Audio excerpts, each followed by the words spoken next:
আগামী জাতীয় সংসদ নির্বাচনে এই ফরিদপুরের এই সদর আসন থেকে বাংলাদেশ জাতীয়তাবাদী দল তথা বিএনপি থেকে কেউ না কেউ মনোনয়ন চাইবে না? মনোনয়ন চাওয়ার অধিকার কিন্তু সকলেরই আছে, আপনার আছে, আমার আছে, সকলের আছে। যার যোগ্যতা আছে সে মনোনয়ন চাইতেই পারে, এটা স্বাধীন দেশের স্বাধীন অধিকার। কিন্তু আপনাকে আমাকে বুঝতে হবে দীর্ঘ লড়াই সংগ্রামের মধ্যে দিয়ে এই স্বৈরাচারের জামানায় এই দলকে বাঁচিয়ে রাখার জন্য কোন নেতা কে পরিশ্রম করে কষ্ট করে নিজের জীবনকে হুমকির মুখে ঠেলে দেওয়া হোক, তারপরে জনগণের পাশ থেকে এই দলের পাশ থেকে সরে যায় নাই, সেই নেতাকেই আমরা ফরিদপুর সদর আসনের মনোনয়ন হিসেবে দেখতে চাই, মনোনীত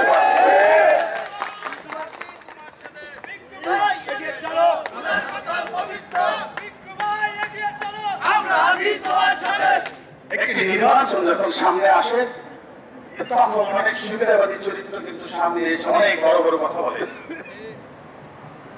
আপনারা জানেন গত 16 বছর আরো বেশি আমি আমার জায়গা থেকে বলতে চাই আমি একটা ছোট মানুষ, তারপরেও আমি দুইবার ফরিদপুরের উপজেলা চেয়ারম্যান ইলেকশন করেছিলাম। একবার করেছিলাম 2008 সালে মাছ মার্কা নিয়ে, আর একবার করেছিলাম 2014 সালে টেলিফোন মার্কা নিয়ে। মাছ মার্কা যখন করেছিলাম তখন আমাকে এই দেশের মানুষকে একটা চিন্তা, আমার বয়সও কম ছিল, কিন্তু 2014 সালের কথা আপনারা নিশ্চয়ই মনে আছে। সেদিন ফরিদপুরের একটি দানব ক্ষমতার মসনদে, ফরিদপুরের ক্ষমতার মসনদে বসেছিল। কে সে বলেন তো? ইঞ্জিনিয়ার মোশাররফ সাহেব। তিনি আবার ছিলেন বড় স্বৈরাচারের ন্যায়, অর্থাৎ তাদের অহংকারে মাটিতে পা করতো না, যা খুশি তাই মনে পেরেছে তাই করেছে। তার ভাই মহোদশা হোসেন বাবরকে আমার বিরুদ্ধে দাঁড়িয়ে দিয়ে দাঁড় করিয়ে দিয়েছিল। আমি বিএনপির পক্ষ থেকে দাঁড়িয়েছিলাম। সেদিন এই ফরিদপুরের এই সদর আসনের লক্ষ লক্ষ মানুষ সেদিন আমাকে ভোট দিয়েছিল এই স্বৈরাচারের বিরুদ্ধে, মোশাররফের বিরুদ্ধে, বাবরের বিরুদ্ধে। আমি 1 লক্ষ ভোট পেয়েছিলাম, আমি বিজয়ী হয়েছিলাম।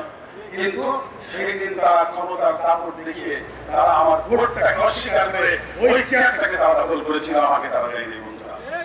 আমি আপনাদের জন্য কাজ করতে চেয়েছি, সেই কারণে বিগত বহু বছর মানুষের বিপদে আপদে, দলের বিপদে আপদে নিজেকে আমি সমর্পণ করেছিলাম, যার ফলশ্রুতিতে 2014 সালে আমাকে মানুষ ভোট দিয়েছিল। সেই পিঙ্কুকে আপনারা শেয়ার দেন নাই, আপনারা তো টিকতে তো পারেন নাই। এই পৃথিবীতে কোনো জালিম টিকতে পারে না, এমন কোন নবীর পৃথিবীতে আসে নাই। আপনাদের মতো জালিম টিকতে পারে নাই। মোশাররফ সাহেব, আপনাকে আজকে সারা দিনে এখন আর কেউ মনে করে না।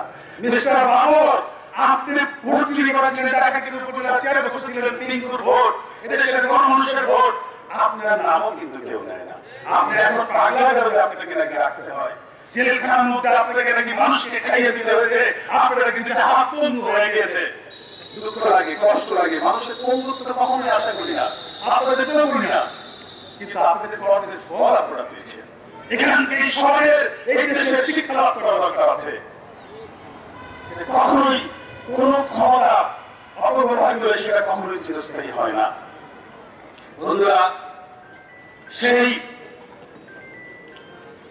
সেই মাহমুদুল হাসান পিঙ্কু আজকে আপনাদের সামনে আবার এসেছে। জীবনে আমি আমার ছোট ভাইটাকে হারিয়েছি এই রাজনীতি করতে গিয়ে। আমার পিতাকে হারিয়েছিলাম ছোটবেলায়, যখন আমরা 5 ভাই বোন, আমার পিতার কোনো আমারও স্মরণ নাই। আমার একটা বড় বোন সবকটা ছিল ছোট, তারপরে আমার পিতাকে হারিয়েছি 1971 সালে। আমার মা স্বামীহারা একটি মহিলা, তার সন্তানদের যখন কষ্ট করে বড় করেছে, আমি রাজনীতির মাঠে ছিলাম বলে 1995 সালে আমার একটি ভাইকে আওয়ামী লীগের সন্ত্রাসীরা হত্যা করে পানিতে ফেলে দিয়েছিল। আমার মা স্বামী হারা, আমার মা পুত্র হারা, তারপরে তাকে আমি যতটুকু সম্ভব তাকে আমি আগলে রেখেছি, আজও বেঁচে আছে। আমার মায়ের কষ্টের মায়ের সন্তান আমি।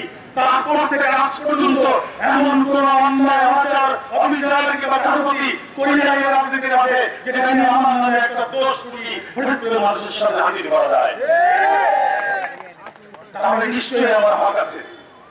আমার ভাই হয়েছে দল করতে গিয়ে, রাজনীতি করতে গিয়ে আমি আমার জীবনের সব সৎ পথের উপার্জন মানুষকে দিয়ে দিয়েছি। একটা মানুষ ব্যক্তিগত উপার্জন কতই বা থাকে, তার মধ্যে থেকে হয়তো রাজকীয় ভাবে আমি দিতে পারিনি। আমি মন্ত্রী হয়ে আমি উপজেলা চেয়ারম্যান আমাকে দেওয়া হবে নাই। আমার হাতে কলম ছিল না, আমার হাতে একবার কোনো কলম আসতো যে কলমের কোথায় মানুষের উপকার হবে আমি ইতিহাস সৃষ্টি করে নিয়ে যেতাম।